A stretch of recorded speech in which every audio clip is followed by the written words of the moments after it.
Clay Travis, it looked like the media were going to knock Pete Hegseth out. Trump was tired of all the disclosures. New York Times says his advisors convinced him that if Hegseth was not successful, that would open the door for Republican senators to block other Trump nominees. Yeah, I give credit to both Donald Trump and Pete Hegseth here because Trump unleashed Hegseth and let him go out and make the case publicly for why he should be defense secretary.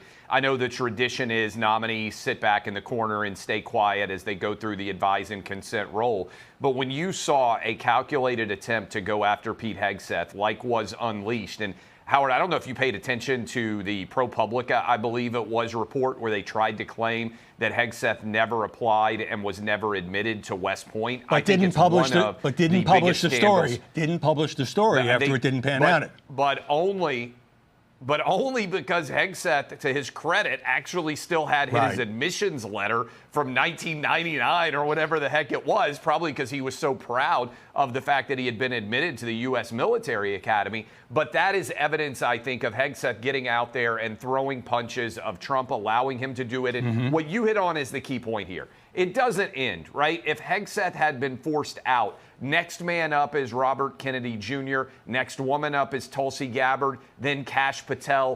When they feel blood and smell blood in the water, the media sharks come after all the nominees. Sooner or later, you have to stand ramrod stiff with your back and say, this is my guy, this is my gal, I'm riding or dying with him. I give credit to Trump and Hegseth. He's going to get confirmed. Well, yesterday at the Army-Navy game here, it was Donald Trump, J.D. Vance, and Pete Hegseth. We have a shot of that.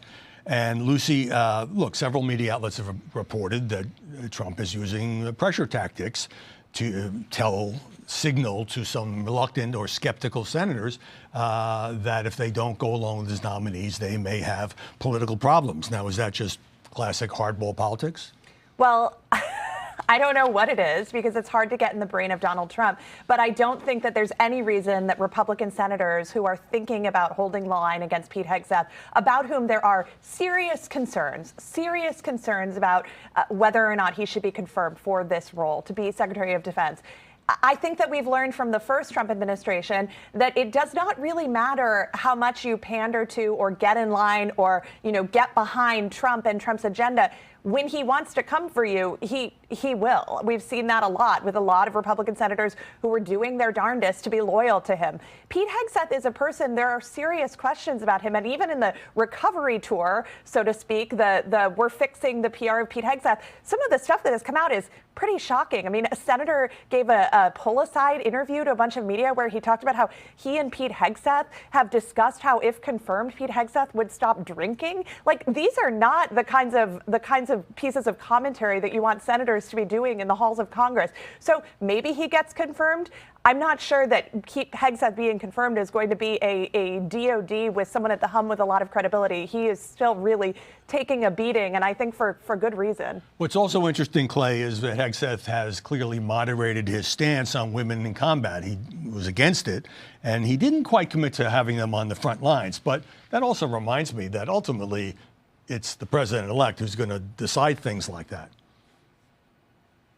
Yeah, no doubt. And let me hammer a couple of things here. One, I'm going to take a shot at CBS Sports. You played the clip of them at Army-Navy. Howard, do you know what percentage of the time they showed Donald Trump on the air during that game? 4 seconds. Well, they showed him on the air for 4 seconds. MSNBC it should have been Taylor Swift. They would have had him on for 2 minutes. MSNBC played a lot of it, I must tell you, of the Trump and Vance and Hegseth. Go ahead.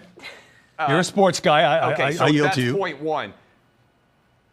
Point two, look, they've come after Pete Hegseth with everything they got. They started with, he's a womanizer. You can't trust him. His wife's fabulous. They have a fantastic family. He's doing really well. Not a womanizer. Then they moved on to accused of a sex crime. Not a womanizer. Accused of a sex crime. Which he says was consensual.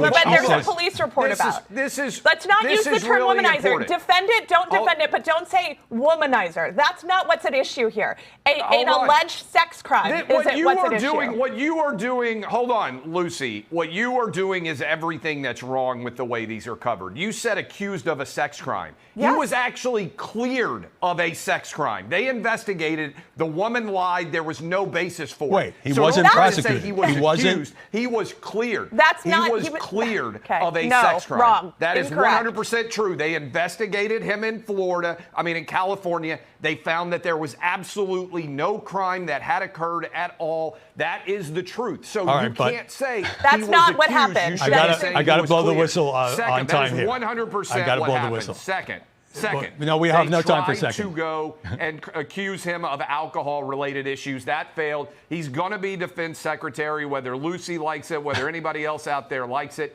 Congratulations, Pete Hegseth. I think you're going to do a killer job. Well, it is a worldwide organization with 3 million employees, so we'll see how this plays out.